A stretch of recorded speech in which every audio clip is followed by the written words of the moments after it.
The Nothing Important podcast is brought to you by Audible. Audible.com has over 150,000 audiobooks that you can download to your MP3 player, iPad, whatever you listen to music to. You can listen to these audiobooks, pass the time, and you can even download some of the books that Dave has worked on. Dave, what are those books? Oh, I've done, several different titles. Namely, my favorite would probably be The Prince's Boy. The Prince's Boy, PRINCE''SBOY, edited by our own Dave from Nothing Important Podcast. Make sure to go to www.nothingimportantpodcast.com and click through the link, audible.com. I dare you to give it a listen, give me a full review, because 50 Shades of Grey has got nothing on this. You're listening to Nothing Important. Please enjoy the show.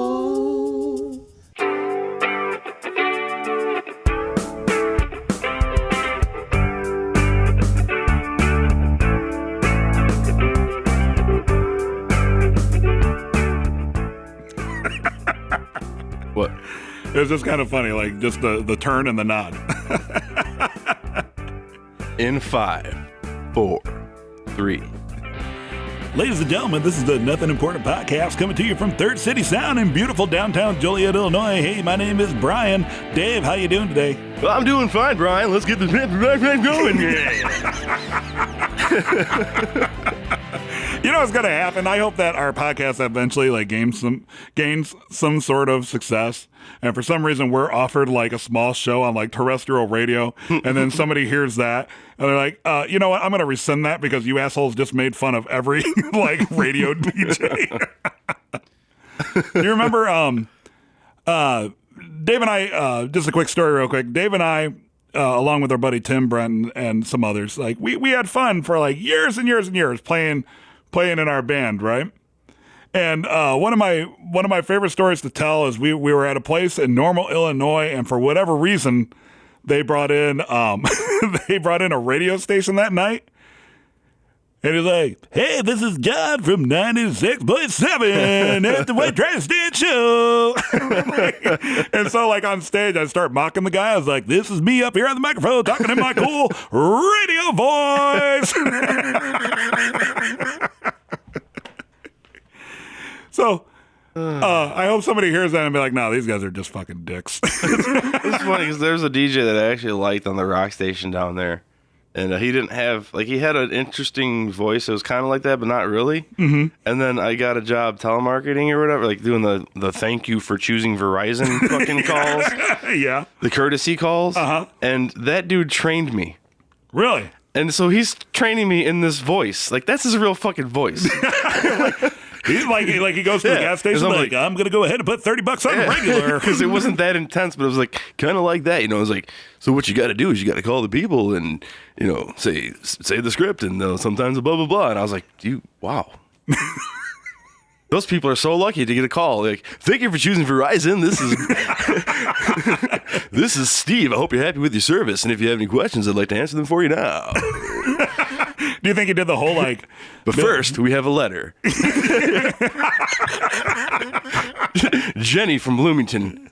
Right. And she writes.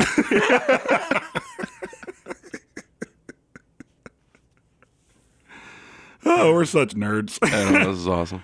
Yeah, but so I guess to bring a point home about something we talked about before is we kind of talked about how people streaming music kind of changed really how music companies approach music, right? And now there's like this big thing, especially with cord cutters and such. I think we talked about this yesterday or whenever. How their services like Sling TV and Netflix and Hulu making it more convenient for people, right? Kind of on demand. Mm-hmm. And I guess I was just kind of thinking about that in relation to podcasting. You see where I'm going? How people would rather listen to people talk than listen to music? Not really so much what, that. What are you getting at? I think it's just the on-demand thing. Yeah, how like podcasting is a radio show on demand. Yeah, like a radio show on demand. Mm-hmm. I mean, kind of without the money, right? Like we don't make jack from this, right? Well, You we know? don't. Some people do. Yeah, some people, yeah, Corolla We're coming after you, Corolla. or Serial. Serial. Have you Serial. listened to Serial? No, I haven't. The Serial podcast, huge phenomenon. Is And that the one about like it's a crime or something? that it's a they crime, kinda and they're using like reveal? real life evidence to try to work through the crime and see who the real culprit is. It's become like this big cultural phenomenon. And we talk about radio voices and such, and we talk about like radio voices, and I honestly think that radio is kind of a dying breed as well. Yeah, I mean the Bluetooth has really had an effect on it.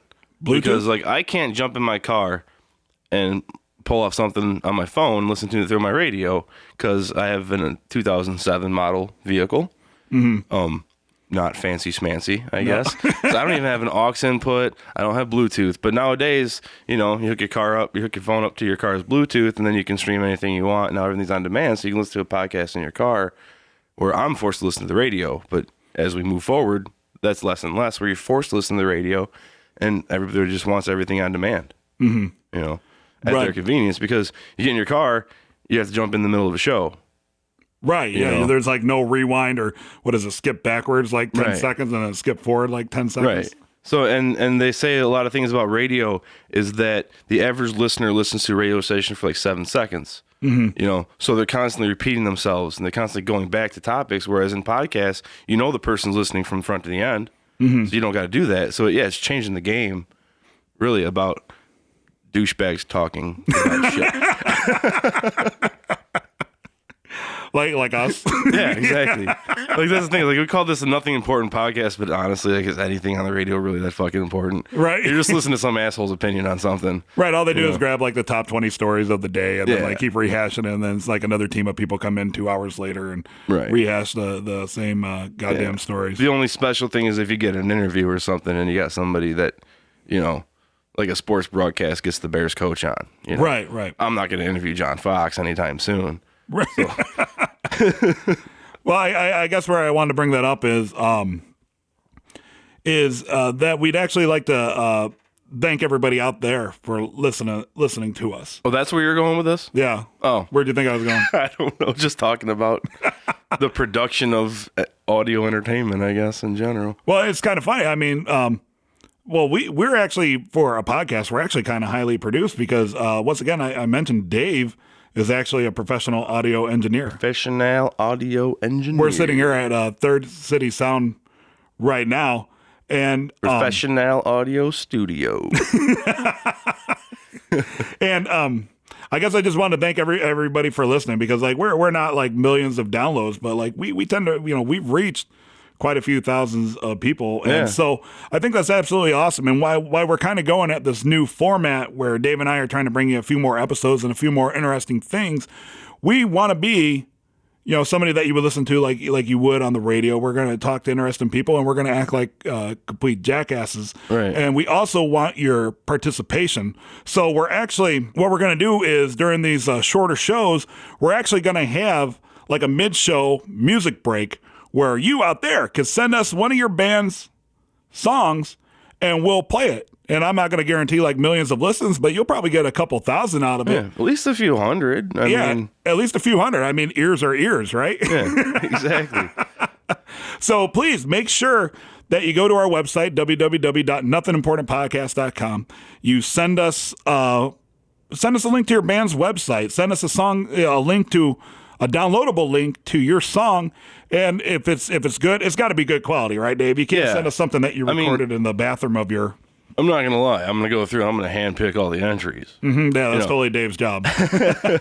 Well, it's something we'll collaborate on, but and not just music, honestly. Like anything audio, because we don't have any video set up or anything, but any sort of audio entertainment. I'm gonna patent that goddamn word. Entertainment? Because when I did that plug, whatever on the one episode, it took me a lot of takes to Yeah. say entertainment, and now I can't stop saying entertainment. But yeah, that's what it is. Yeah, so like anything audio, you got some poetry, I don't care. Like, yeah, we'll throw it out there because our whole thing is like, this is what we love to do. Mm-hmm. And we only interview people that do what they love to do because otherwise it's boring as shit to listen to you talk about something that you don't care about. Right. So yeah, send us stuff, and we just want to share. We want to share you with the world. Exactly. Like a lot of people don't know, but Dave and I, we've been collaborating on stuff for like 15 years or some shit like that. Ever since I played one stupid song in our dorm room. Yep, ever since, yeah. But we've always had this view of, like, whenever we do anything, we want it, like, we want anybody who would listen to be a part of it. Right. So that's what we need from you. We, spoken audio, if you want to do it, send us a decent quality. Oh yeah, I forgot you did mention that, but yeah, it does have to be decent quality, because there is a lot of quality lost in the conversion when you upload this crap onto the internet and all that stuff. So if you start with crap, it's going to turn out to be super crap. Super crap. Which is like the worst superhero ever, by the way. Super crap. He shits on all his enemies. He's got a sidekick. It's a monkey that flings poo.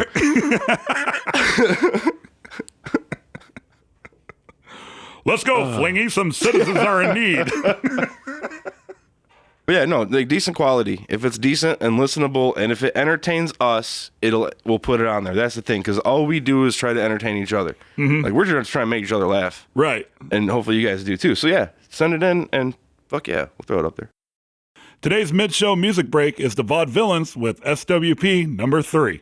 For show dates, information, and more music, check out vvrock.com. That's the Vaudevillains official webpage.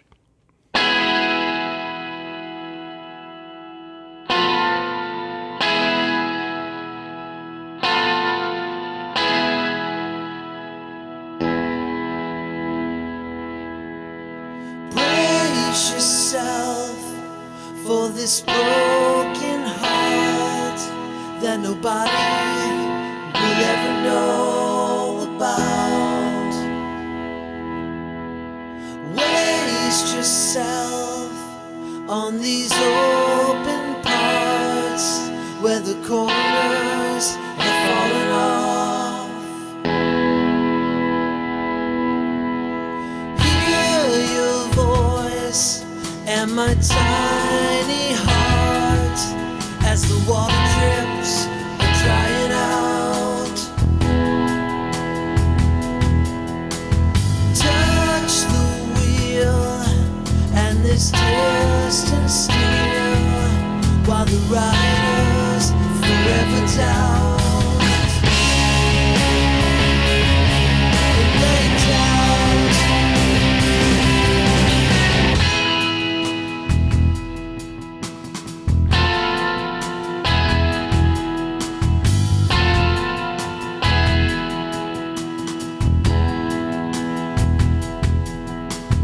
Lose the words on your tired feet while the manners are falling down. Twisted spokes and your busted knees remind me of how small you are. Brace yourself for this broken heart that nobody will ever know about.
right, so on the Nothing Important Super Celebrity Hotline, we have the Fail Scouts, Alex Giapoulos. Did I pronounce that correctly?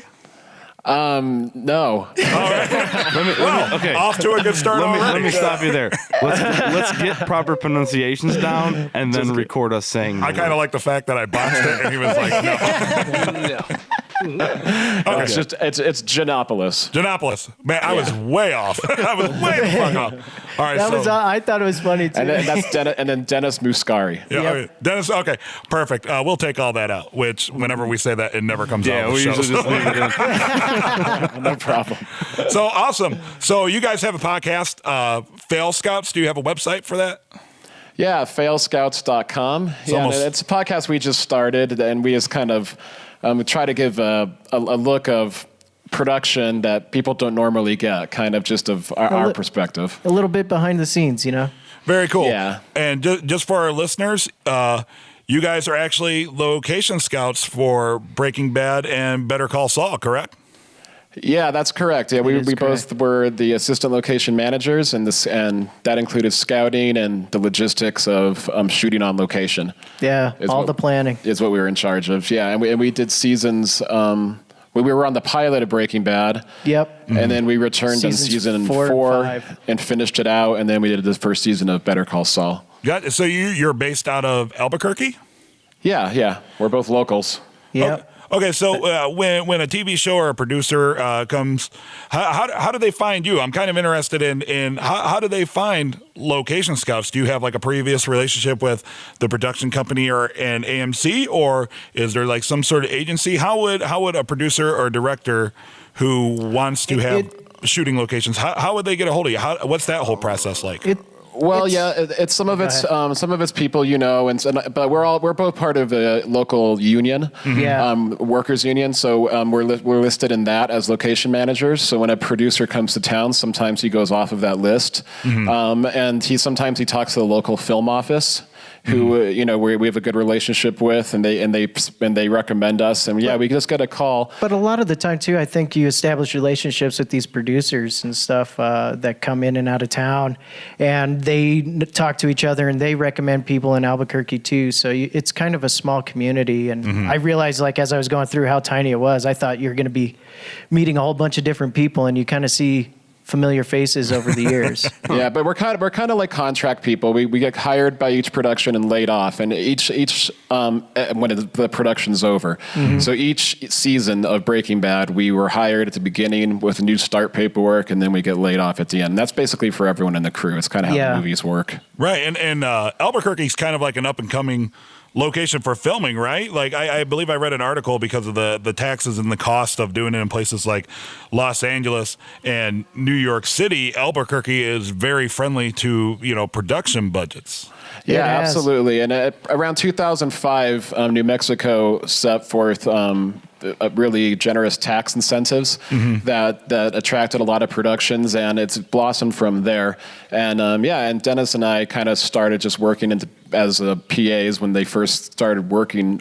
Movies started shooting over here, and kind of worked our way up. Yeah, I was actually going to try and move to LA just as the films were coming here. Yeah, Hollywood kind of came to us. It was kind of like lucky, right place, right time. Yeah, and the Breaking Bad pilot was one of the first things we scouted for back in like 2007.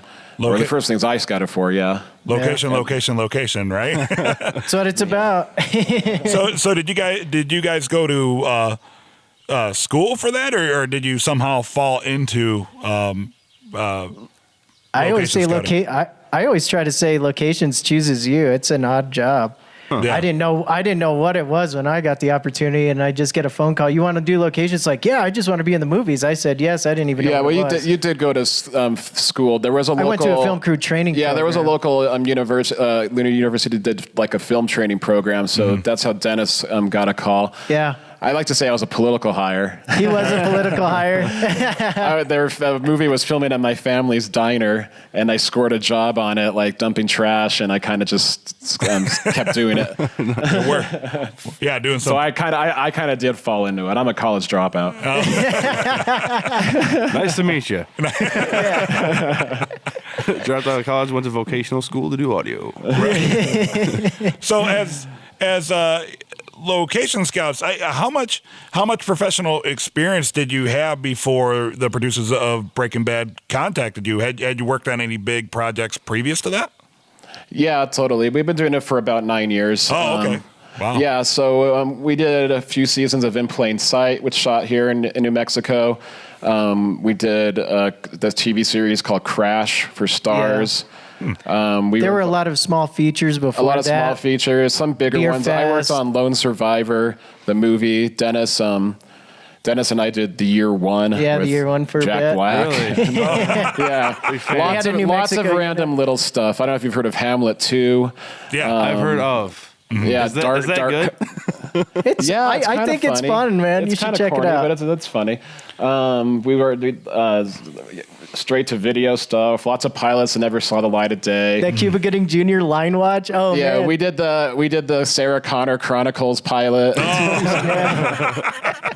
I remember being so pumped for That's that. It's where we like met. Sarah Connor Chronicles. This is gonna be awesome. Yeah, that's where we met actually. Yeah. But then they made Terminator 4 here, but we were not it. I gotcha.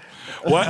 Who was who contacted you from Breaking Bad? Was that like Vince Gilligan, or was it like one of What- like who made the initial contact for Breaking Bad Well, with you guys? At the Well, time we were working on another show. Well, there's kind of two stories. One is the pilot, and that's when they came in and our manager on Sarah Connor Chronicles was doing both at the same time, sort of, and then he kind of left the pilot to us and another manager. But then in season 4, they kind of had a turnover with the locations department because they left the show. They had a whole locations team in the first 3 seasons that we weren't a part of because Yeah. we were working on other stuff. And then, but we were working on In Plain Sight, Dennis, me, and our manager, Christian. And then when the team left the show, they called Christian, and Christian had an interview with Vince Gilligan and them. And then he brought us along as his assistants and as his scouts, basically. So we had a previous relationship with Christian, who was our location manager, and he got the gig, basically. Yep. Very cool. So like when they do contact you and they say, hey, we need your assistance finding locations to film and such, is there a process that you guys follow? Like do you get like an overview of the feel and tone of the show, and then you guys go around and try to find the exact locations for that? What is the process from, hey, we want you to find where we can film? What's the next step from there? Well, basically, we get the scripts, and actually, we get the outlines. We're one of the first people to see what happens. Yeah, we in the come show. on very early on. And so we get the whole story basically, and we do a There are breakdown. some shows that you don't get the script though. They just kind of will give you a scenario. Yeah, like the sometimes really they big top secret ones like Transformers. But we're they're one of the pretty first top people on the secret. loop of the story, and then basically we do a breakdown of what locations we need. You know, whether it's a meth house or a rock or a. They answer or a everything, Nazi super camp, or So real quick on the meth house. so that's Which one? That's not a set. That's an on location. How do you Most of- approach the owner of those homes and be like, you know what, we want to film your house for? a well, meth house? sometimes It's a tricky thing. Like for instance, in Breaking Bad, if you recall, there was an episode where Jesse goes to some meth house and he starts digging in the lawn. Mm-hmm. Yeah. Remember? So in that case, basically, I was looking for literally meth houses, and what I ended up finding was that house was just the shithole that was being redone. So the guy who owned it knew it was like a previous meth house, and he was trying to fix it up, and it was kind of just sitting there, being shitty, and it was for rent, so nobody Yeah. was living there at the time. So I was just like, hey man, I'm looking for, but by that time Breaking Bad was known, but I just straight up said I'm looking for meth houses. You have to be very honest with people. Yeah, you have to be honest. And basically on the pilot, it's interesting because what happened was meth is a very big problem in New Mexico, and it's something people take seriously, especially at It the time is. when Breaking Bad started. And I remember on the pilot going after the high schools. Well, if you recall in the pilot, the scene where we first see Jesse, he's in this house banging the neighbor, and he's next door to like a meth house, and Right. we had a whole different house for that, and that guy got on IMDb and saw that it was about meth and backed out. So, Yeah. So the producer made a big deal. We can't say meth, and we can't. Yeah, so it was like, oh, he's a teacher, and he's a great teacher. He's dying, so he goes to a life of crime. But you never really say what. Watching the but then downward by the spiral end- of a man, you make your own pitch to these people. Yeah, but by season 5 of Breaking Bad, it was like, yeah, we're looking for meth houses. We like your meth house looking house. Can we use it? Oh yeah, they're like, oh yeah, sure, like come on in. Some people really are, and some people don't want to do it. But going back to the process, we get the breakdown, and we go and look for options for everything that they need, and we bring them back several. So for every location you see, there are several ones that they rejected. I'd say close to maybe 10 per location. Yeah, 5 to 10 usually, and basically they pick their favorites, and we take them in a van, and we tour them around. So we work pretty closely with the directors when they come in for that, and then they pick their locations, and then we do all the logistics as far as setting up the filming. And cleaning toilets. And cleaning the toilets. So is there? Do you have any instances where the location that you picked affected the actual like filming or storyline of any episode that you were working on? Well, I could say that working on Breaking Bad and Saul, Vince and those guys were very awesome in that they would give you breakdowns ahead of time, and in those breakdowns they sometimes would leave little notes like locations. This is basically what we're looking to do. Find me a cool space, and I'll try and tailor the scene to it. So there were instances like that where we would kind of get a little creativity to try and find some really cool places for them to cater the story to. Yeah, for instance, in the final season, all they could tell me was, we're looking for a bad guy hideout, and we don't really know anything about it, but we're pretty sure it's going to be the final shot of the whole series. Yeah. No pressure. So pressure, but go see what you can find. It could really be anything, like a compound, and I was looking for that all season. And long story short, we found this lumber yard that we used. But basically, that lumber yard had a pit in it. It was like to contain water or something, and they wrote that pit in the script. And they, where Jesse was captured at the end. Right, yeah, he was held, Yeah, so that was an instance where they wrote to the location that we found. That's cool. Basically. Yeah, that's They definitely tried to be as accurate as possible. They'd always ask questions like, is this the real street? Would they intersect here? Would they? They always ask the questions, and they seem to just name everything Wantabo. Yeah. But it's fun. Which is a real street, but not everything's hot. So that's interesting. So you said you found like the lumberyard and it had like the water retention pit, and in my head, it was popping in Breaking Bad where it was in the desert, but it had like the underground bunker where they were like creating meth. Oh, yeah. That school bus thing. Yeah, that was the underground bunker was on stage. Yeah, I was gonna say it's pretty safe to assume you didn't actually know. We have tons of those in Albuquerque. But that location was this strange old man who, well, I shouldn't call him strange. This nice old man who lives on this plot of land with a bunch of. It's just a weird kind of plant, and it was up on a mesa, and so we pretended it was Arizona, and they drove that school bus in, which was also, and then we put a hatch in the ground, but then we cut to stage. So the locations in the desert, are they really as out there and I guess kind of desolate, or I guess as remote? Like, are you guys really driving miles out, or is it a little bit of like movie and TV magic where it's actually just kind of at the end of like a cul-de-sac and you just have to walk past somebody's like pool and the whole town behind the camera? Right? Yeah. It's definitely movie magic. We are in Albuquerque and we are surrounded by desert. There's no shortage of it. And Breaking Bad shot out of Albuquerque Studios, which is up on the edge of town on this mesa called Mesa del Sol.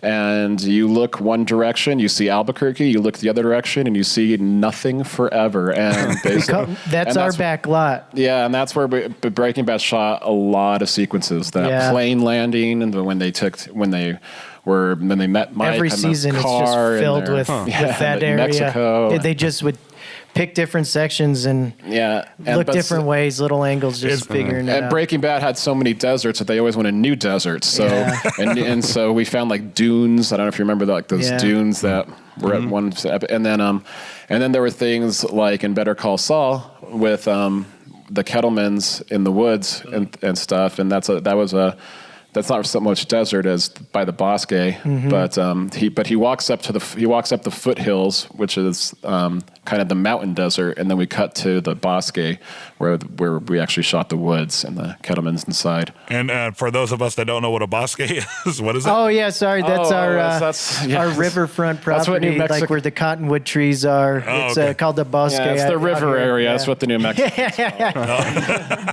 We have our own language here. We would call it home. Right. Yeah. is- Well, this is trees river trees are far territory. and few in between here. Riverland. Yeah. Riverland. Wonderful. One of the things we have a pretty awesome, pretty decent following for It's All Good, Man, and Yeah. they love to send us input. I don't know if you've ever listened to our show, but like we have people sending us questions and such all the time. And the last episode, one of our listeners pointed out, he was like, there was the exterior shot for Chuck's house, and I could have swore when the camera panned that Jesse Pinkman's house was right next door, but in real life, they're right across the street from each other. Are they? It's not horribly far. It's not exactly right across the street. I don't but think it's about, in view of the house. It's kind of down the street and down a little bit. Yeah. He was totally eagle eye on that one. I don't know how he caught that one. I have no idea. I mean, if it was a really high shot, I think It it's prob- if it possible, was, yeah. but because it is down the street from It Jesse's is. house, but I don't remember. And that was a catching bit it. of a debate But when we were looking at that house as well. I mean, if I saw a screenshot, I could tell him for sure if it's Yeah. it or not. But there's some houses that kind of look similar in that area, so he might just be mistaken. oh, okay. Yeah. So it's not in the same subdivision. Same Well, neighborhood. it's the same. It's the same neighborhood. It's about a block away. Yeah, and I think they were pretty careful to make it. They were not- really worried about Yeah, it. So, not but I mean, it's visible. not saying that it didn't happen. I haven't seen it.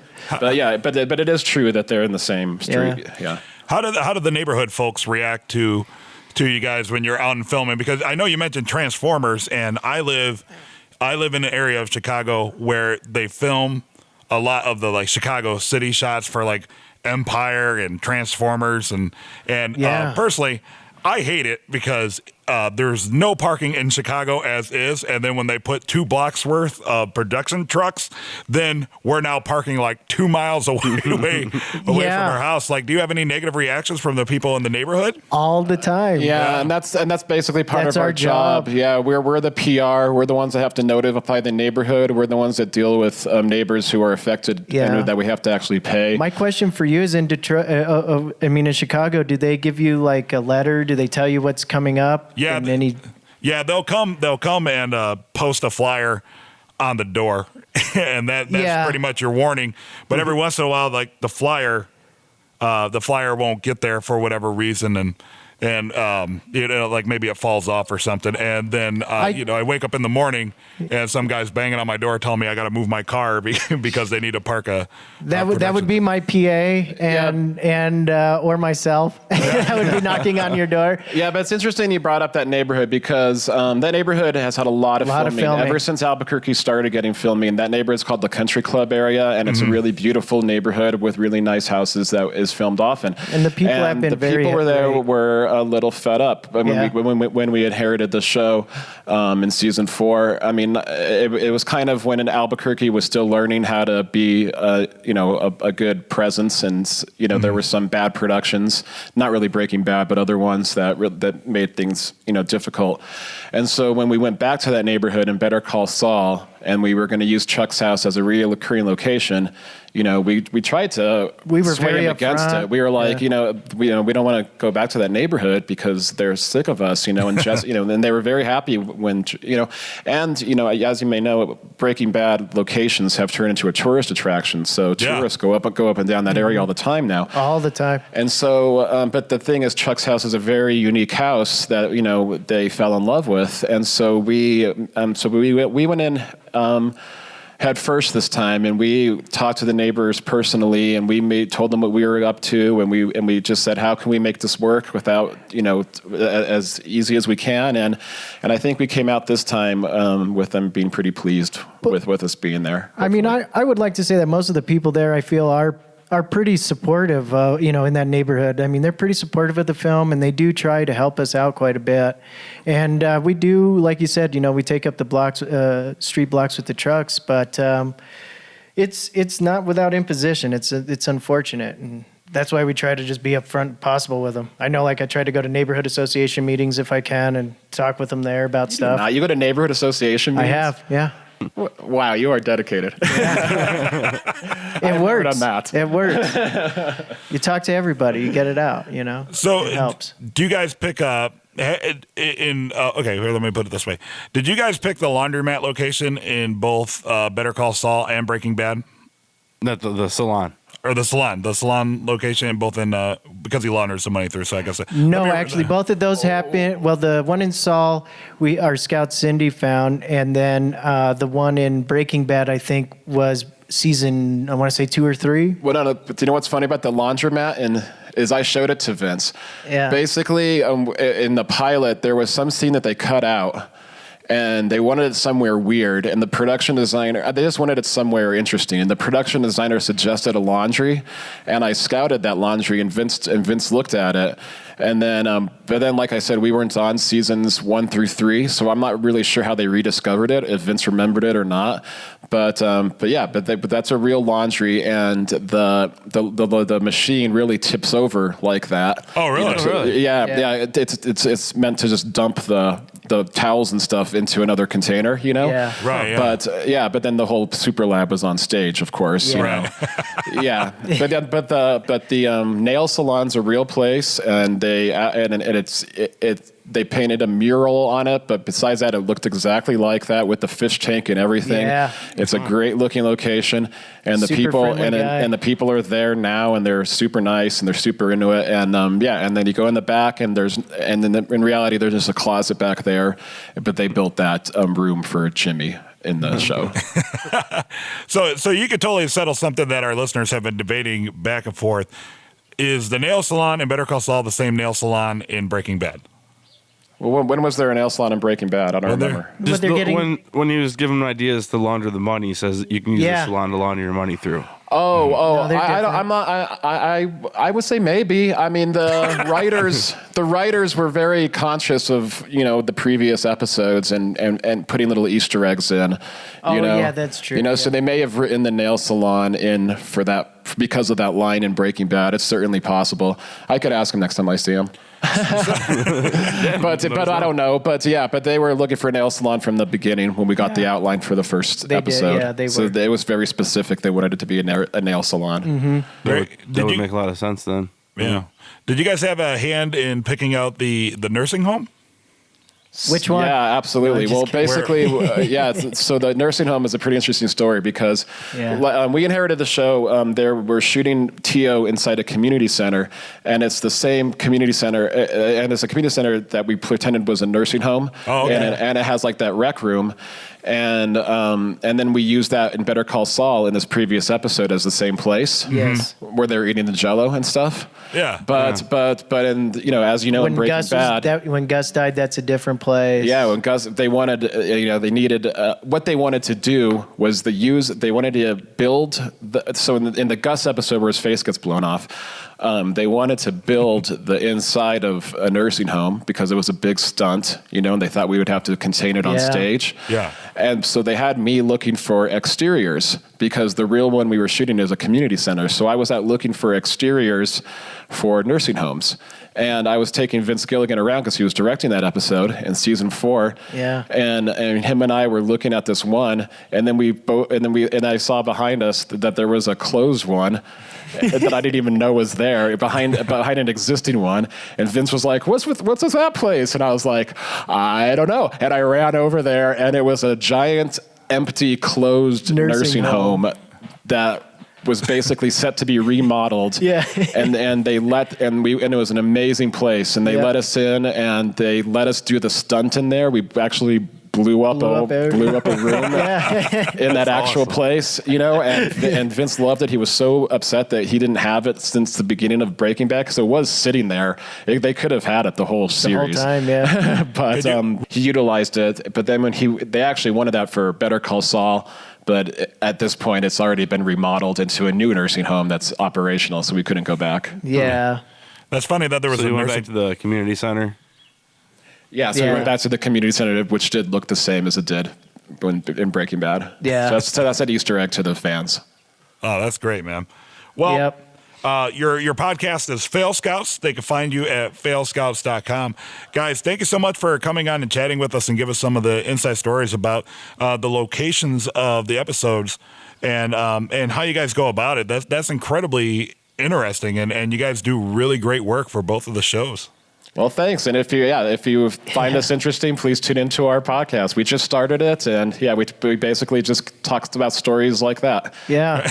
Well, good. Thanks a lot, guys. I really appreciate it. Yeah, we really appreciate you guys having us on. Oh, well, we're glad to have you on. And then maybe when Better Call Saul wraps up, me and Dave are planning some things for in between seasons. And maybe you guys can come back on and chat with us again.